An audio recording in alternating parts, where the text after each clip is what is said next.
Hello everyone. कैसे हो बच्चों? आशा करते हैं कि सब स्वस्थ और बेहतर होंगे। तो बच्चों, पिछले सेशनों में हमने साइंस के कई क्लासें की थी, जिसमें से पहले हमने सिलेबस का डिस्कशन किया था। फिर दूसरे सेशन में हमने जो केमिस्ट्री का महत्वपूर्ण जो आपका बेसिक था कि फार्मूला कैसे बनाते हैं, उसके पहले हमने तत्व, उनके परमाणु क्रमांक तथा द्रव्यमान, संयोजकता, इन सारी चीजों की हमने जानकारी की थी, जो बेसिक क्लास थी। और सेकंड क्लास में हमने क्या करवाया था कि आपका जो पहला चैप्टर था केमिस्ट्री का, रासायनिक अभिक्रियाएं एवं समीकरण, उसमें से अभिक्रिया क्या है, रासायनिक समीकरण क्या है, रासायनिक समीकरण या रासायनिक अभिक्रियाएं क्या हैं, इसकी हमने डिटेल से चर्चा वहां पर किए थे, तथा रासायनिक समीकरण बनाने के नियम। तो उन क्लासों को जो हमने बेसिक क्लासें की थी उनको देखना प्यारे बच्चों बहुत जरूरी है, क्योंकि किसी भी चैप्टर को स्टार्टिंग करने से पहले हमें बेसिक का जानकारी होना बहुत आवश्यक है। आज के सेशन में हम नेक्स्ट अगले जो आपका टॉपिक है उसकी चर्चा करेंगे, उसी चैप्टर नंबर 1 में। और हमने आपको पूर्व में सूचित किया था कि जैसे स्टार्टिंग के 4 टॉपिक जो आपके हैं केमिस्ट्री के हैं, और फिर उसके बाद आपके क्या है, बायोलॉजी के हैं, 4 से 5 टॉपिक हैं, और उधर क्या है, फिजिक्स के हैं। तो हम ऐसा करेंगे कि 2 आपके चैप्टर, जैसे हम केमिस्ट्री के पढ़ाएंगे तो 2 चैप्टर हम आपके क्या कराएंगे, फिजिक्स के कराएंगे। इस तरीके से हम करेंगे तो आपको किसी भी चैप्टर में बोरियस फील नहीं होगा, और साथ साथ में आपका इंटरेस्ट भी बहुत अच्छा रहेगा। तो बच्चों, आज जो हम कराने जा रहे हैं कि रासायनिक समीकरण का या संतुलित रासायनिक समीकरण का क्या महत्व है, इसके बारे में चर्चा करेंगे। और साथ ही साथ हमने संतुलित रासायनिक समीकरण के बारे में आपको बताया था कि जब भी हम रासायनिक समीकरण लिखते हैं तो 2 या 2 से अधिक अभिकारकों को अभिक्रिया के उपरांत हमें जो कभी कभी एक उत्पाद मिलता है, कभी कभी डबल उत्पाद मिल जाते हैं। तो जब हम इस अभिक्रिया के दौरान, जैसे कोई भी अभिक्रिया हो रही है, तो 2 अभिकारक जब आपस में अभिक्रिया करेंगे तो 1 या 2 उत्पाद प्राप्त होते हैं। इसी को हम क्या कहते हैं, रासायनिक, जब हम इसको संकेतों के माध्यम से प्रदर्शित कर देते हैं, तत्वों को लिख देते हैं, यही हमारा क्या कहलाता है, रासायनिक समीकरण कहलाता है। अब इसका क्या महत्व है इसके बारे में पढ़ेंगे। अब कुछ हमने रासायनिक समीकरण लिया है, इनको हमें क्या करना है, यहाँ पर संतुलित भी करना है। तो संतुलित रासायनिक समीकरण का यह महत्व है कि किसी भी रासायनिक अभिक्रिया के उत्पाद तत्वों का कुल द्रव्यमान अभिकारक तत्वों के कुल द्रव्यमान के क्या होता है, बराबर होता है। आपने पढ़ा होगा कि जो हमारी ऊर्जा होती है वो कभी, द्रव्यमान संरक्षण का नियम ये कहता है कि जो हमारी ऊर्जा है वो ना तो कभी नष्ट होती है और ना उसको हम बनाया जा सकता है, उसका क्या होता है, रूपांतरण होता है। इसी प्रकार यहां पर होता है, जब हम कोई भी अभिक्रिया कराते हैं तो हमें उसको अभिक्रिया के उपरांत उत्पाद के रूप में हमें क्या मिलते हैं, यौगिक मिलते हैं। अब देखिए, तो यहां पर यह बोल रहा है कि किसी भी रासायनिक अभिक्रिया के जो उत्पाद होते हैं, यानी अभिक्रिया के दौरान जो उत्पाद प्राप्त होंगे, उनके तत्वों का कुल द्रव्यमान अभिकारक तत्वों के कुल द्रव्यमान के क्या होता है, बराबर होता है। फॉर एग्जाम्पल में अगर हम देखें, यहां पर समझें, जैसे हमने ले लिया कि हमने H2 ले लिया, यानी हाइड्रोजन ले ली और ऑक्सीजन ले लिया, दोनों का हमने अभिक्रिया, देखिए यहां पर यह बोल रहा है कि उत्पाद तत्वों का जो कुल द्रव्यमान होगा। अब यहां पर 2 अभिकारक हमने ले लिया, पहला अभिकारक ये है और दूसरा अभिकारक ये है। जब अभिक्रिया के उपरांत हमें उत्पाद मिला तो अभिक्रिया के उपरांत ये क्या मिलेगा, जल मिलेगा। ये उत्पाद मिला, ये आपका क्या है, उत्पाद है। अभिकारक, पहला अभिकारक हमने ये लिया था, H2 गैस ली थी, और दूसरा अभिकारक हमने जो लिया था वो ऑक्सीजन ली थी। ठीक, तो तो दो अभिकारक, और हमने रासायनिक समीकरण जो आपको पढ़ा रहे थे तो हमने आपको बताया था कि कभी कभी एक अभिकारक बिखर करके दो या दो से अधिक उत्पाद बनाता है, कभी कभी क्या करता है कि दो या दो से अधिक अभिकारक मिलकर एक ही उत्पाद बनाते हैं। इसी को जब हम सूत्रों के द्वारा प्रदर्शित कर देते हैं तो ये हमारा क्या बन जाता है, रासायनिक समीकरण बन जाता है। तो यहां पर अगर हम बात करेंगे कि हमने यहां पर जो बताया, किसी भी रासायनिक अभिक्रिया के उत्पाद तत्वों का द्रव्यमान, उत्पाद क्या है आपका H2O, जो आपका जल है, उसका जो द्रव्यमान होगा वो अभिकारक तत्वों के कुल द्रव्यमान के क्या होगा, बराबर होगा। यानी ये जो अभिकारक तत्व है इनके द्रव्यमान के क्या होगा, बराबर होगा। अब हम चेक कर लेते हैं, जैसे हाइड्रोजन का द्रव्यमान कितना होता है 1, अब गुणे क्या कर दे 2 करा दे। ऑक्सीजन का द्रव्यमान कितना होता है आपका 16 होता है, गुणे कितना हो जाएगा 2 हो जाएगा। ठीक, अभी ये आपका क्या है, संतुलित रूप में नहीं है, तो संतुलित करने के लिए आप पहले ये यहीं पर ये बोला संतुलित रासायनिक समीकरण का क्या महत्व है। देखिए हाइड्रोजन का 2 है, ऑक्सीजन का 2, हाइड्रोजन का 2 है लेकिन ऑक्सीजन का कितना है 1 है, तो हम 2 का क्या करा देंगे, गुणा करा देंगे। अब यहाँ पर पहले हम इसको क्या कर लेते हैं, संतुलित कर लेते हैं। तो यहाँ पर हाइड्रोजन के कितने हो गए, 4 हो गए, हाइड्रोजन के यहाँ पर 2 है तो 2 का हम यहाँ क्या करा देंगे, गुणा करा देंगे, 2 दूनी 4, यहाँ ऑक्सीजन के 2, ऑक्सीजन के 2 हो गए। ठीक, तो इस प्रकार से पहले हमारा ये समीकरण जो हो गया वो क्या हो गया, संतुलित हो गया, संतुलित समीकरण है।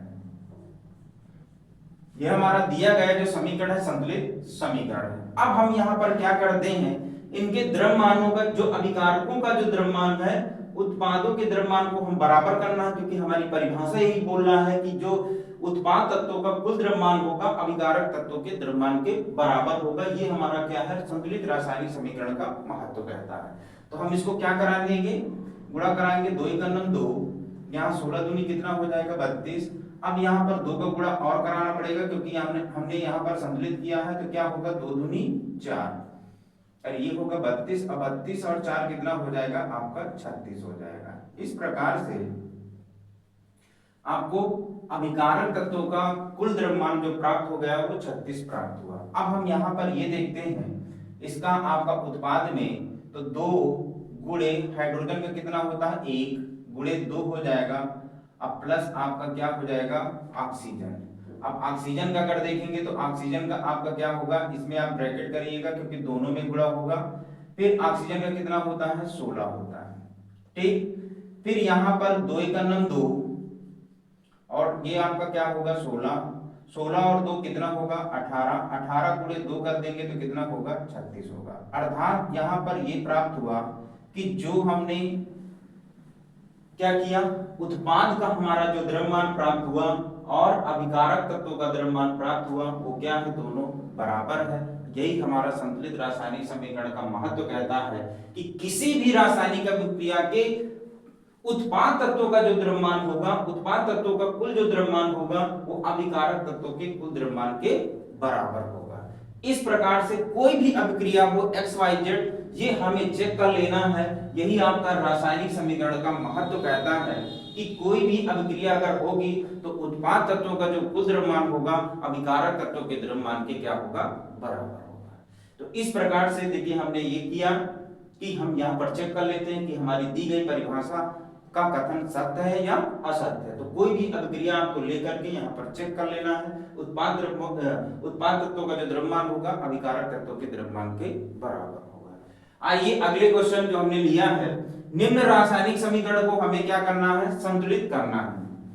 पहला है कि HNO3 प्लस CaOH का होल ट्वाइस, और अभिक्रिया के उपरांत जो प्राप्त हुआ है वो क्या प्राप्त हुआ है आपका CaNO3 का होल ट्वाइस, ठीक, और प्लस H2O। अब इसको हमें क्या करना है, संतुलित करना है। ये आपका क्या है, अभिकारक है और ये क्या है, उत्पाद है। तो इसमें आपका जो ये आपके बहुत बहुत इंपॉर्टेंट आपके क्वेश्चन है हर बोर्ड एग्जाम में, चाहे जो भी बोर्ड एग्जाम हो, MP बोर्ड हो, चाहे बिहार बोर्ड हो, चाहे राजस्थान बोर्ड हो,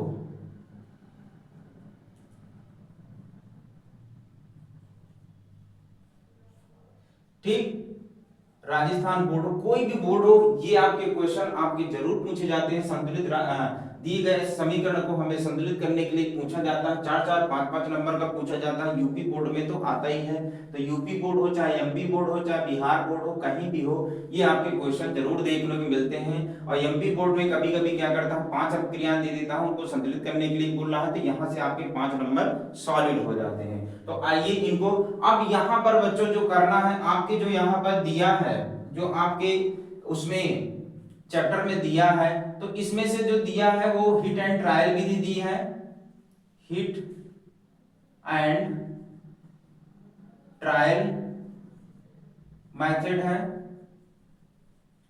और एक है आपका एज्यूम मेथड, यानी कि अनुमान विधि, एज्यूम मेथड। तो हिट एंड ट्रायल विधि को भी आप इस्तेमाल कर सकते हैं, या एज्यूम मेथड अनुमान विधि को प्रयोग कर सकते हैं। कोई भी इसमें आपका नियम नहीं रहता है कि आपको इस विधि से करना है ना, कभी भी बोर्ड एग्जाम में पूछता है कि आपको हिट एंड ट्रायल विधि का इस्तेमाल करना है या एज्यूम मेथड, तो आप अनुमान विधि लगा करके, क्योंकि हिट एंड ट्रायल विधि यही कहती है कि जो भी दिए गए जो अभिकारक है और जो उत्पाद तत्वों में जिस तत्व का जो आपका क्या कहते हैं परमाणु सबसे ज्यादा है, उसी को हमें क्या करना है, पहले संतुलित करना है। तो देखेंगे, तो पहले यहां पर अगर हम देखें तो HNO3 और ये आपका कैल्शियम हाइड्रोक्साइड दिया है, और ये आपका कैल्शियम नाइट्रेट दिया है, और ये आपका क्या दिया है, जल दिया है। तो सबसे पहले हमें क्या करना है कि जिस तत्व का परमाणु ज्यादा है, पहले हमें उसको संतुलित कर लेना है। तो यहां पर अगर देखेंगे तो ऑक्सीजन का यहां पर 3 है, यहाँ पर ऑक्सीजन का कितना है, 2 वोल्ट, और इसका मतलब होता है कि इसके साथ इसका गुणा होगा, तो 3 और 2 कितना हो गया, 5 हो गया। यहाँ पर अगर देखेंगे तो यहाँ पर आपका कितना है, 3 दूनी 6, 6 1 और कितना हो जाएगा, 7 हो जाएगा। तो हमें यहाँ क्या करना है, 2 का यहाँ पर गुणा करा देना है। यहाँ पर अगर जब गुणा कराएंगे तो आपका ये कितना हो जाएगा, 3 दूनी 6, और 6 और 2 कितना हो जाएगा, यहाँ पर 8 हो जाएगा। तो यहाँ पर भी हम 2 का गुणा करा देंगे। तो हम सबसे पहले अधिकतम जो परमाणु है, ऑक्सीजन का परमाणु ज्यादा है, 3 है, सबसे पहले हम उसी तत्व को लेते हैं जिसका परमाणु सबसे ज्यादा है। तो यहाँ पर ऑक्सीजन का परमाणु क्या था, सबसे ज्यादा था, तो हमने सबसे पहले ऑक्सीजन को लिया है। तो यहाँ पर हमने क्या किया, 3 दूनी 6, 6 2 कितना हो गया, 8, 3 दूनी 6 और 6 2 कितना हो गया, 8 हो गया। अब आगे देखते हैं, उसके बाद हमारा आता हाइड्रोजन। हाइड्रोजन में 2 दूनी 4, यहां पर आप देखोगे तो 2 दूनी 4 हो गए, यानी कि हमारा हाइड्रोजन भी संतुलित हो गया। अब हमें यहां पर देखना है नाइट्रोजन का, देखना नाइट्रोजन आपका यहां पर कितना है, 1। अब यहां पर 1 है, 1 का आगे इधर गुणा लगा है 2 में, तो कितना हो जाएगा, 2 हो जाएगा। यहां पर भी 2 है, अर्थात नाइट्रोजन भी संतुलित है। अब ऑक्सीजन को देख लेते हैं, ऑक्सीजन 1 है, ऑक्सीजन 1 है, अर्थात ये हमारा जो समीकरण है वो क्या हो गया, संतुलित हो गया। ये आपका संतुलित समीकरण है, समीकरण। ठीक, अब अगले क्वेश्चन पर चलते हैं। तो इस प्रकार बच्चों कोई भी अभिक्रिया अगर दी है तो हमें सबसे पहले क्या करना, कोई भी तत्व दिया है उसके अधिकतम परमाणु वाले तत्व को पहले हमें संतुलित कर देना है, फिर उसके बाद जो आपका क्या कहते हैं न्यूनतम परमाणु, उससे उसी को हमें सिलेक्ट करना, फिर हमें उसी तरह क्रम से करते जाना। ये आपकी क्या है, हिट एंड ट्रायल विधि कहते हैं या अनुमान विधि। ठीक, तो हिट एंड ट्रायल विधि का यही है कि सबसे पहले हमें क्या करना है, अधिकतम परमाणु वाले तत्व को संतुलित करते हैं।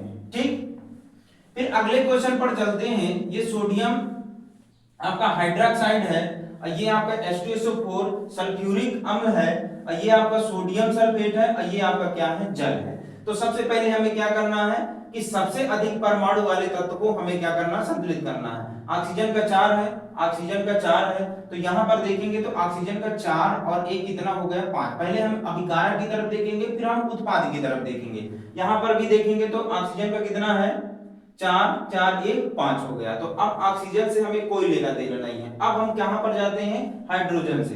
तो हाइड्रोजन पर अगर देखेंगे तो हाइड्रोजन का कितना हो गया, यहां पर 2, यहां 3, और यहां पर अगर देखेंगे तो आपका कितना है, हाइड्रोजन का सिर्फ 2 है। तो हम क्या कराएंगे कि 2 का यहां पर गुणा करा देंगे। अब 2 का गुणा कराएंगे तो हाइड्रोजन का यहां पर 2 और 2 2 कितना हो गया, 4 हो गया। यहाँ पर 2 ही है तो हम यहाँ पर भी 2 का गुणा करा देंगे। तो ये आपका 2 दूनी 4 और ये भी आपका 2 यहाँ पर हो गया, 2 यहाँ पर हो गया, तो 2 दूनी 4 यहाँ पर भी हो गया। ठीक है, अर्थात उत्पाद में हाइड्रोजन तत्वों का जो परमाणु है और सॉरी अभिकारक में उत्पाद तत्वों का जो वो द्रव्यमान वो क्या कहते हैं, जो इनका परमाणु की संख्या है उत्पाद के परमाणु की संख्या की क्या हो गई, बराबर हो गई। अब आते हैं हम नाइट्रोजन का, तो नाइट्रोजन का यहाँ पर 2 है, नाइट्रोजन का 2 है। फिर उसके बाद आते हैं सल्फर का, तो सल्फर का 1, सल्फर का 1। इस प्रकार से दिया गया जो हमारा समीकरण है वो क्या हो गया, संतुलित समीकरण हो गया, संतुलित समीकरण। ठीक, अब अगले क्वेश्चन पर चलते हैं। सोडियम क्लोराइड की क्रिया सिल्वर नाइट्रेट के साथ कराते हैं तो AgCl और ये आपका बनता है सोडियम नाइट्रेट बनता है। अब इसको संतुलित करना है तो सबसे पहले अधिकतम परमाणु, तो अधिकतम परमाणु वाला हमारा तत्व क्या है, ऑक्सीजन है, 3 यहाँ है, 3 यहाँ पर है। ठीक, सोडियम 1 यहाँ पर हो गया। नाइट्रोजन देखेंगे 1, यहाँ पर भी 1, फिर सिल्वर देखेंगे 1, यहाँ पर भी 1, क्लोरीन देखेंगे 1, यहाँ पर 1, यानी सभी परमाणुओं की संख्या हमारी क्या है, बराबर है, अर्थात अभिकारक की तरफ और उत्पाद की तरफ। अर्थात दिया गया जो समीकरण है वो क्या है, संतुलित समीकरण है।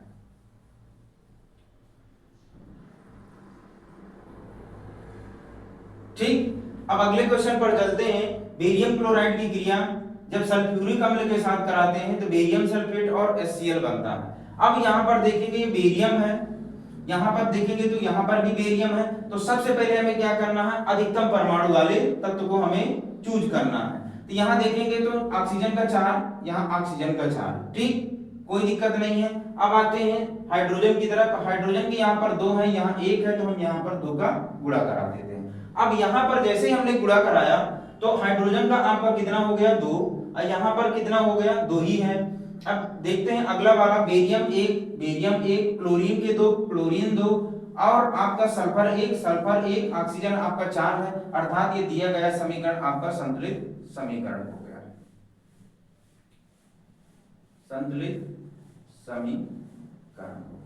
इस प्रकार से बच्चों कोई भी रासायनिक अभिक्रिया दिया है तो हमें क्या करना है, अगर संतुलित करना है तो इस तरीके से आपको करना है। हिट एंड ट्रायल विधि या एज्यूम अनुमान विधि का भी आप कर सकते हो। हिट एंड ट्रायल विधि ये कहती है कि सबसे पहले हमें क्या करना है कि जो तत्व दिया है सबसे अधिकतम परमाणु वाले तत्वों को क्या करना है, चयन करना है। पहले उसके तत्व के परमाणु को दोनों तरफ अभिकारक और उत्पाद के तत्वों को बराबर कर लेना है। फिर उसके बाद कम वाले उससे कम वाले तत्व को फिर हमें चयन करना है, फिर उसके कम वाले तत्व को चयन करना है, यानी अधिकतम से न्यूनतम की तरफ जा करके अभिकारक उत्पाद के तत्वों को क्या करना है, संतुलित कर देना है। इस प्रकार से ये आपकी हिट एंड ट्रायल मेथड हो सकती है। एज्यूम मेथड में क्या होता है कि किसी तरीके से आप कोई भी तत्व लेकर के वहां पर कर सकते हैं। तो आप इस तरीके से आप क्वेश्चनों को करेंगे तो आपके सॉलिड 4 से 5 नंबर जैसे आपके किसी भी बोर्ड एग्जाम में पूछे जाते हैं तो आपको बहुत ही सॉलिड तरीके से प्राप्त हो जाएंगे। बाकी कहीं भी आपको किसी भी प्रकार को रिवीजन के दौरान या प्रैक्टिस के दौरान कहीं भी आपको प्रॉब्लम होती है, हमें आप कमेंट बॉक्स में क्वेश्चन भेजिए और साथ ही साथ ज्यादा से ज्यादा क्वेश्चन प्रैक्टिस करिए। जो हम थ्योरी लिखाते हैं थ्योरी को अच्छी तरीके से समझिए, जहां पर समस्या आती है कमेंट बॉक्स में क्वेश्चन भेजिए। और आप बेसिक से अगर लेकर के अगर अच्छी तैयारी करेंगे तो आप किसी भी चैप्टर में कोई भी डाउट नहीं होगा और साथ साथ में आपकी मार्किंग बहुत अच्छी आएगी। और इसमें साथ साथ PIQ के भी क्वेश्चन को ऐड करते जाना है, जिससे आपको अंदाजा भी होगा कि हमारे क्वेश्चन बोर्ड एग्जाम में कैसे पूछे जाते हैं। तो इस प्रकार से तैयारी करना बच्चों। और साथ ही साथ YouTube में आपकी क्लासें स्टार्ट हो गई हैं, तो ज्यादा से ज्यादा बच्चों को जोड़िए, जो आपके फ्रेंड है, मित्र, भाई बहन है, उनको जोड़िए, अपनी तैयारी को बेहतर बनाइए। थैंक्स।